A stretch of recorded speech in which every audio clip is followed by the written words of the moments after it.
Yeah, welcome in. Welcome back to another episode of the Format Podcast. We got an exciting episode for you today.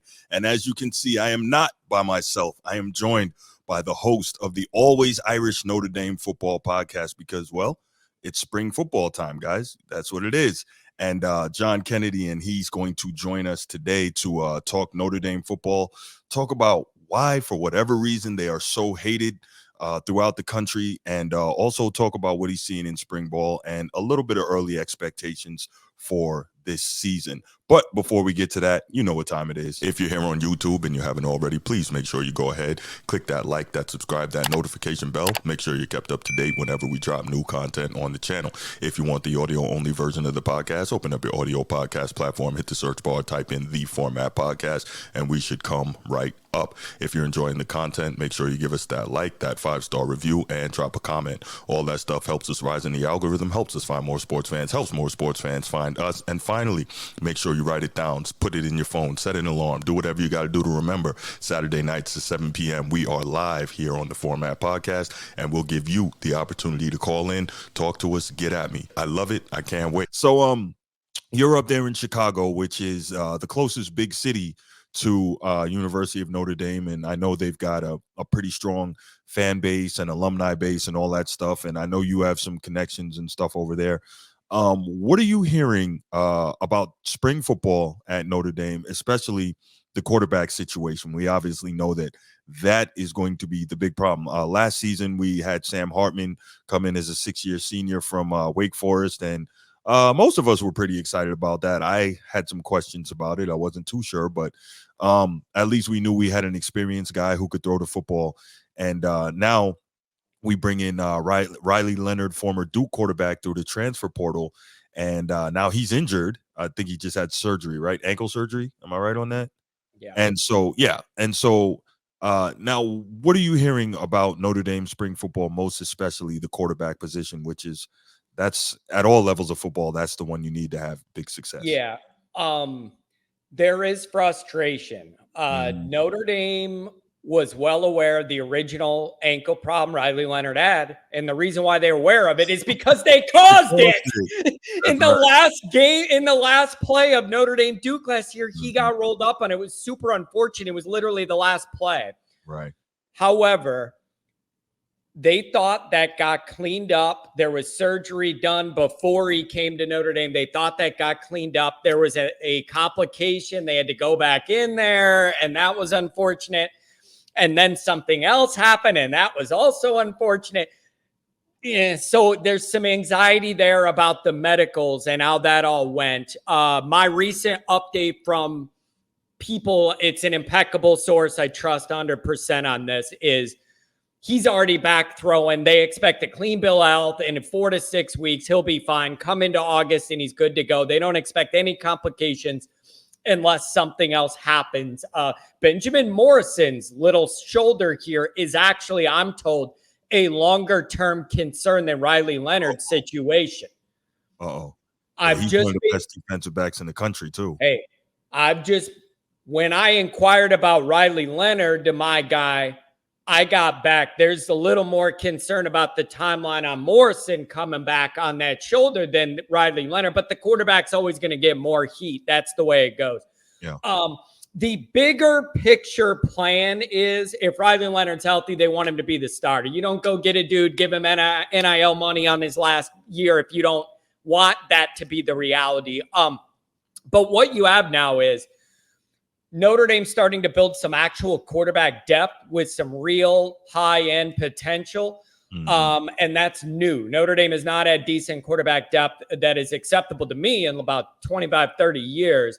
You entered spring with 4 guys everybody has intrigue in. Riley Leonard, Steve Angeli, been a good backup, and he looked good when he played last year. CJ Carr, the shiny recruit, the grandson of the old Michigan coach. We were glad to get him. And then Kenny Minchie, who's really athletic and has a big arm, coming off a redshirt freshman season where he didn't play much. There's genuine intrigue to see all those guys compete and play. And I think you're going to see a battle between Angeli and Minchie for the rest of spring here while Riley Leonard's kind of hobbling around on that air cast or whatever. But I think the plan will still be in August that if Riley Leonard's healthy, they want to go with him. Bigger bodied guy, mobility, which Denbrock loves, the new Notre Dame OC that came from LSU. He loves that mobility and the ability to run and pass. So barring injury, I still think the plan is Riley Leonard's going to be your guy for next year. It's just not ideal that he can't build any chemistry all spring and keep his development going and timing with the wide receiver. You're not getting any of that now. So that's a big kink in the plan, but there's nothing you can do about it. Yeah. Well, he's going to have to pull the Tom Brady and have these guys in the park throwing to him during the summertime. I mean, there's, there are ways that you see quarterbacks developing that rapport with their receivers. But Bruce, this quarterback thing, it's been a rocky road for Marcus Freeman so far. Year one, he only got through a game and a half before the starter was out for the year, and then you were in trouble from then on, drowning after that. Last year, you brought in Hartman. You thought maybe he was the guy that could get you a different result in the big games, put the team on his back. That didn't happen. I think everybody agrees he kind of disappointed with what we were hoping he was, or most people would be. And then now you go get Riley Leonard, pay him a big NIL deal, and now he's banged up. It's been some unfortunate luck for Marcus Freeman. Not without effort, just unfortunate luck with this stuff. Yeah, I definitely think that's tough.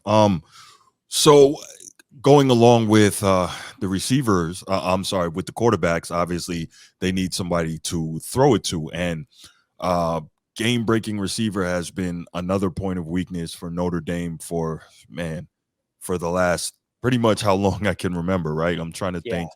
Maybe Michael Floyd and Golden Tate were the last real impact receivers that I can remember for the Irish. Not including tight end, obviously. We're just talking wide receivers. You hearing anything about that? Obviously, what's my guy's name? The lacrosse player. Faison. Obviously, he's doing his lacrosse thing. But what are you hearing? He's a freak.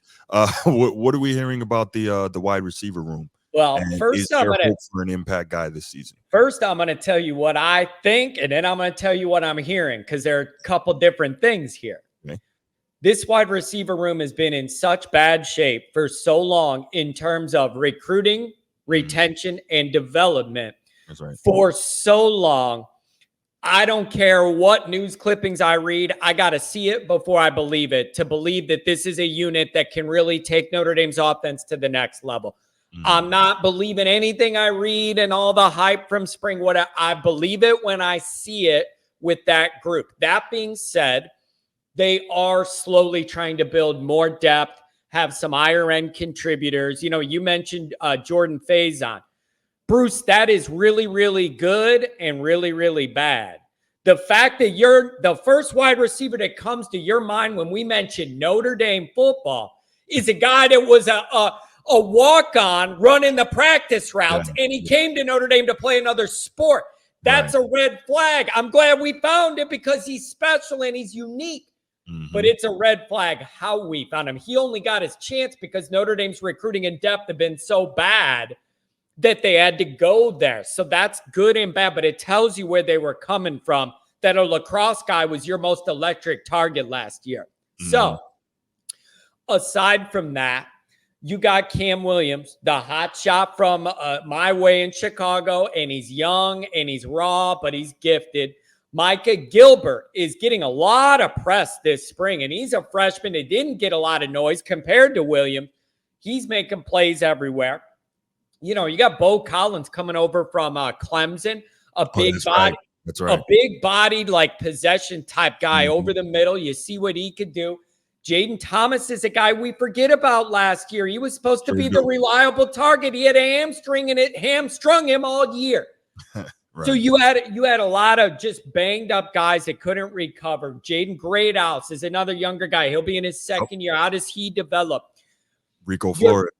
Yeah, you're beginning to get a little more depth here, but it's nothing you could trust till you see it, because as a unit, they've not been good enough, long enough together. So there are hopes that things are going to start opening up there. But it is a believe it when I see it with those wide receivers, man. It's it's been a rough spot for a long time.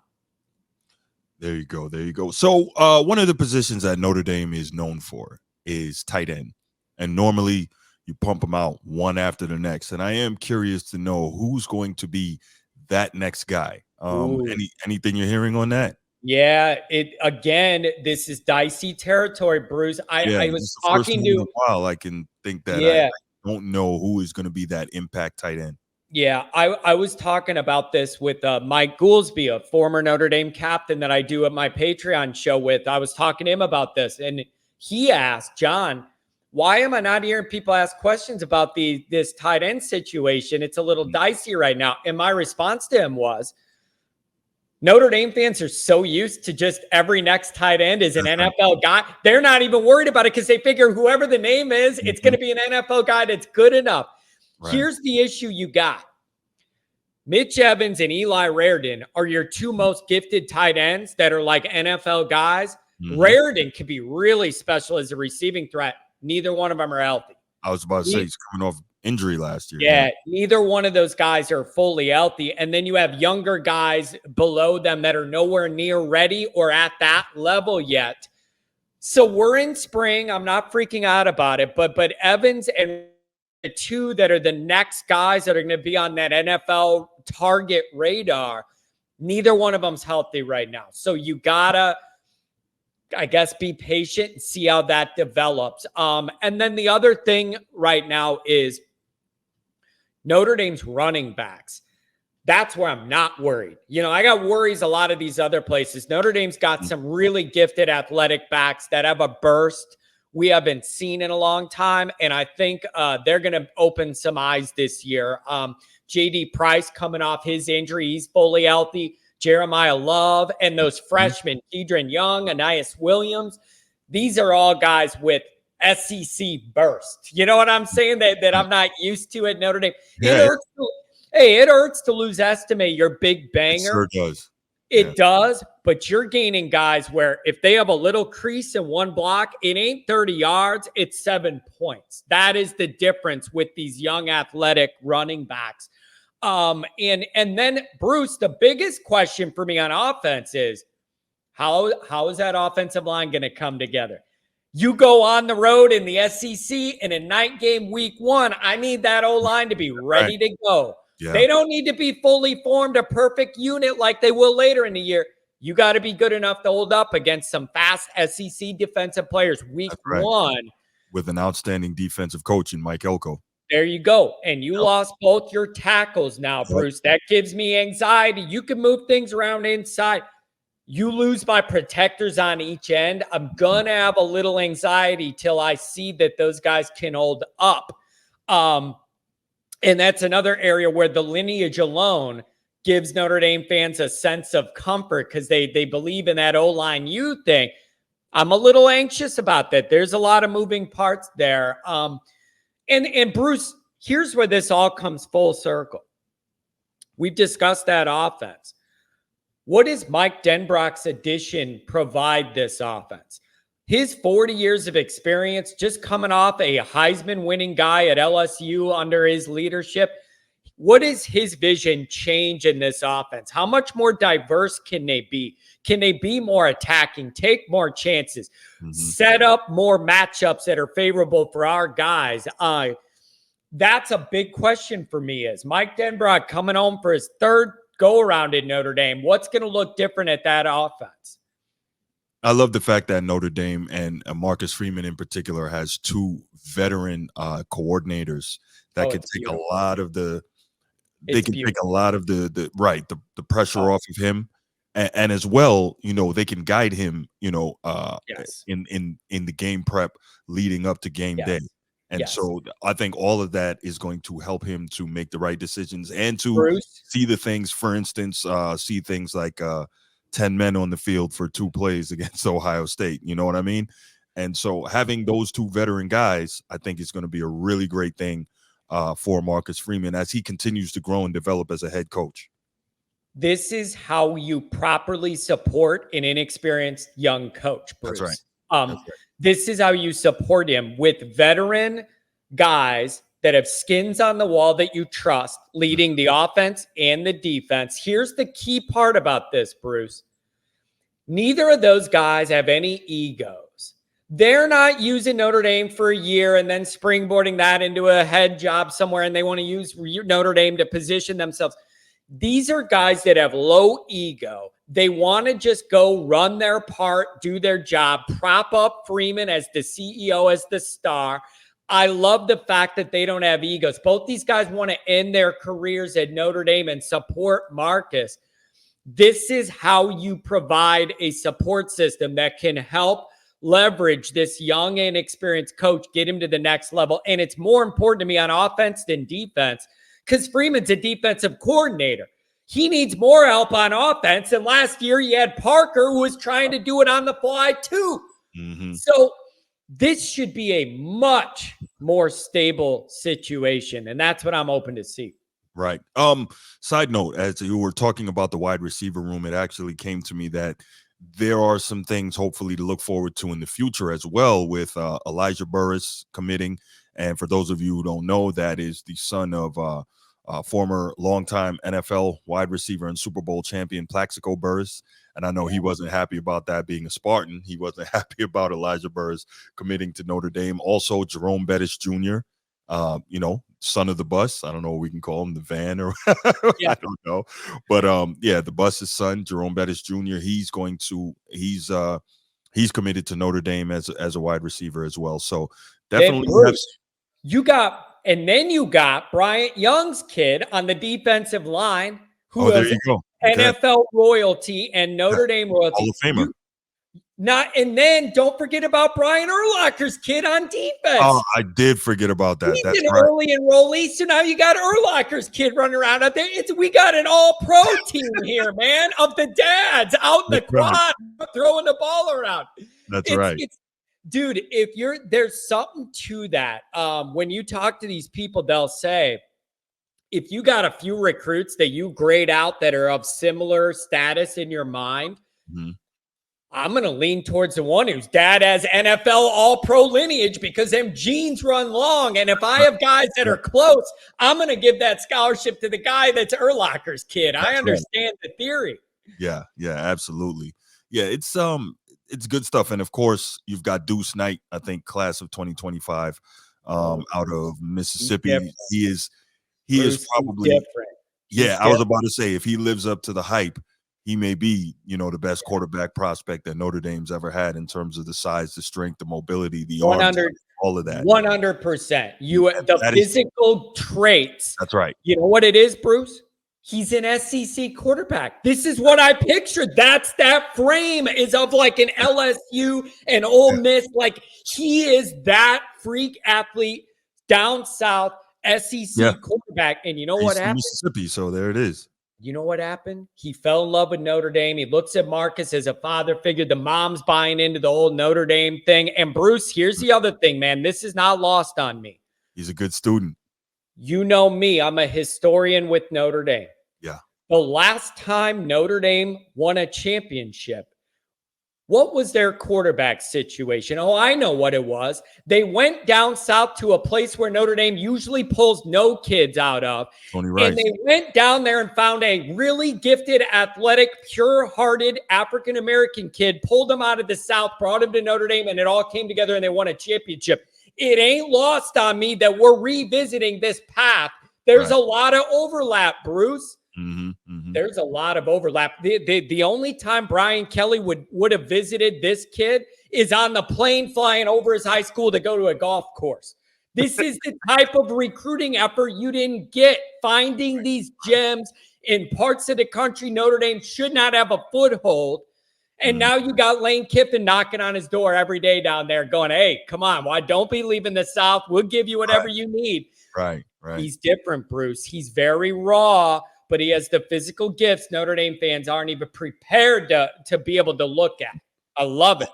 Well, if you look at his quotes, he's saying all the right things about Notre Dame and how he feels about it and how excited he is. So hopefully, we can hold on to him and he doesn't get stolen away at the last moment like we've seen, Bruce, a lot of other here's guys. What you look at.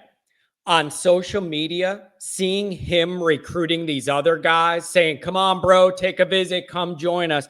I love seeing that because if they're not sure if they want to go to Notre Dame, they're not making their effort to recruit other guys. So the more I see him telling other people to get on board, I feel really good about that. He is raw, Bruce. He is not a polished quarterback, Right. but he is the type of athlete Notre Dame never gets for quarterback. Mm-hmm. Could be a difference maker. Yep. Be a difference maker. So before I let you get out of here, John, let's real quick, let's talk a little bit about your thoughts in a way too early preseason prediction for the Irish. Yeah, it's a big year, Bruce. Obviously, you have the expanded playoff format. Everyone, it's a big priority to be a part of that. That's a big deal. You have all the history of year 3 coaches at Notre Dame, usually the ones that end up achieving a lot at Notre Dame. Year 3 is a big historical year. Brian Kelly, blown out, but made the championship year 3. Lou Holtz, championship year 3. There is a lineage that year 3 is a good indicator of the guys who are going to make it and not make it. So there's all that history.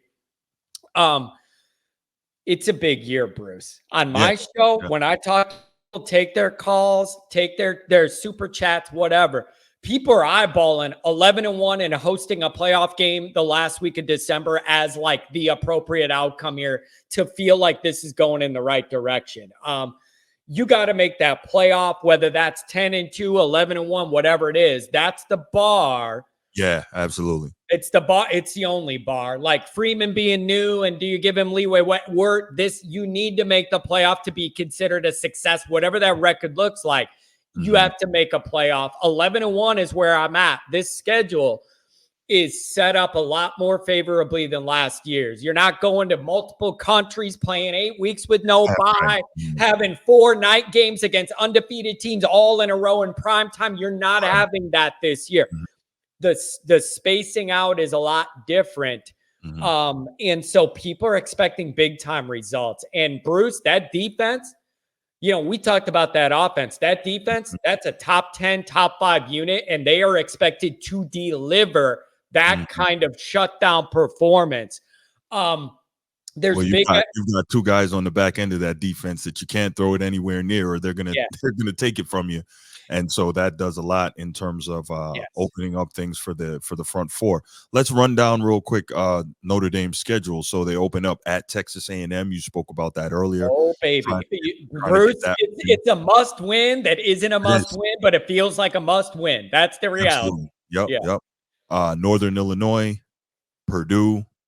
That's a rivalry game that's kind of come back, that's fallen by the wayside a little bit. You know what, Bruce, that's a little tricky to me. It's in West Lafayette. They're going to have a little brother in the state of Indiana for Notre Dame feel to it. That's one that it makes me raise my eyebrow a little bit. You better be ready for that right down the road. That's right.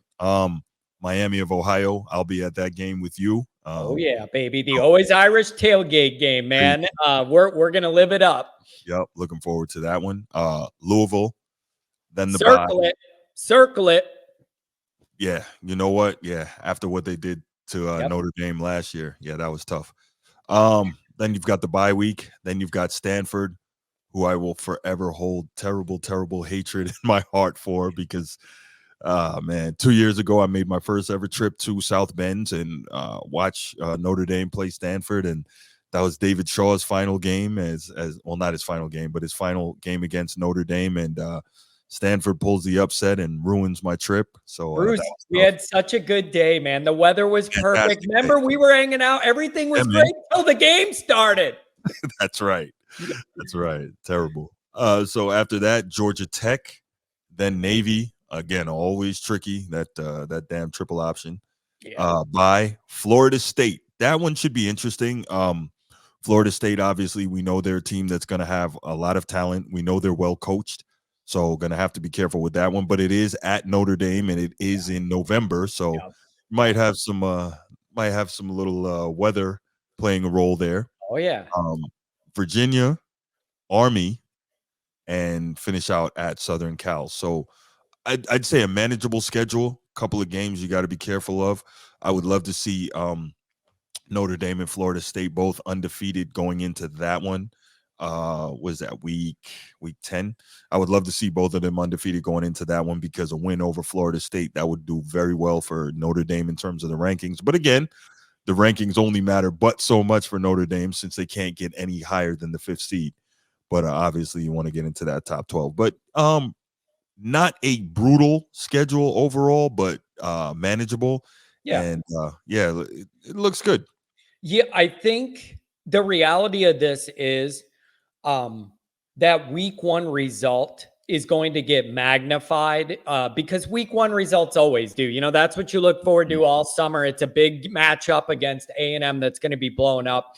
The reaction to that one is going to set the emotional tone for the first half of Notre Dame's year. So that is a big tipping point. And then it is a big benefit that you get Louisville and Florida State at home. A big part of that Louisville nightmare was you walked into their hornet's nest at their place. They were fired up. It was their Super Bowl. They were drinking for 3 days in a row, getting ready for it. And we walked in there acting like it was a scrimmage, and you knew they were at a different mindset. At least you have that at home. Florida State at home. And then the tricky part with USC, Bruce, is on the off years where they're the last game of the year and we go out there, it's hard for me to think about that game so much when it's the last game of the year, because there's so much that happens to get to that point that determines how big of a game that is for one team or both teams or neither teams. It's hard for me to get wrapped up into that too much when they're the last game of the year. I believe they have LSU game one. That's going to be interesting to watch. You're going to get old Brian there against USC. That's going to be interesting week one. And so the spacing of this schedule is very, very favorable, especially if Notre Dame can escape from A&M with any version of a win. Then you're setting yourself up for a good run. But if you're talking about we need to be 11-1 and you lose one week one, there goes your leeway. So that game is big. And everybody respects Mike Elko. If there's ever a good time to get him, it's going to be week one, game one at a new place. So you better be on it and ready to go. That's right. All right, John. Well, man, good stuff. I'm going to leave it right there. Before I let you go ahead and tell the people where they can find you. Always Irish on YouTube. Just type it in. I'll pop right up. On Twitter, same thing. Always Irish or at Always Irish Inc. Patreon.com/Always Irish. And you can find me there. Any of the audio places, if you want to just, you don't want to see my face, you just want to listen to it, I don't blame you. You can find it anywhere you want it. Type me in and I'll come right up. We're growing, and I'm happy to do it, man. I love talking Notre Dame football. Always. Well, John, thanks so much for joining. Really appreciate it. For those of you watching, thank you for watching. It's going to be a great college football season this year. Totally, really, really looking forward to it, especially with the expanded playoff audience, playoff format. Excuse me. And so, yeah, I'm going to let you guys get out of here. But before we do, make sure, again, you click that like, that subscribe, hit that notification bell, and make sure that you tune in Saturday night at 7 for the Notre Dame for the Format Podcast live show. All right. And I'm out. Peace.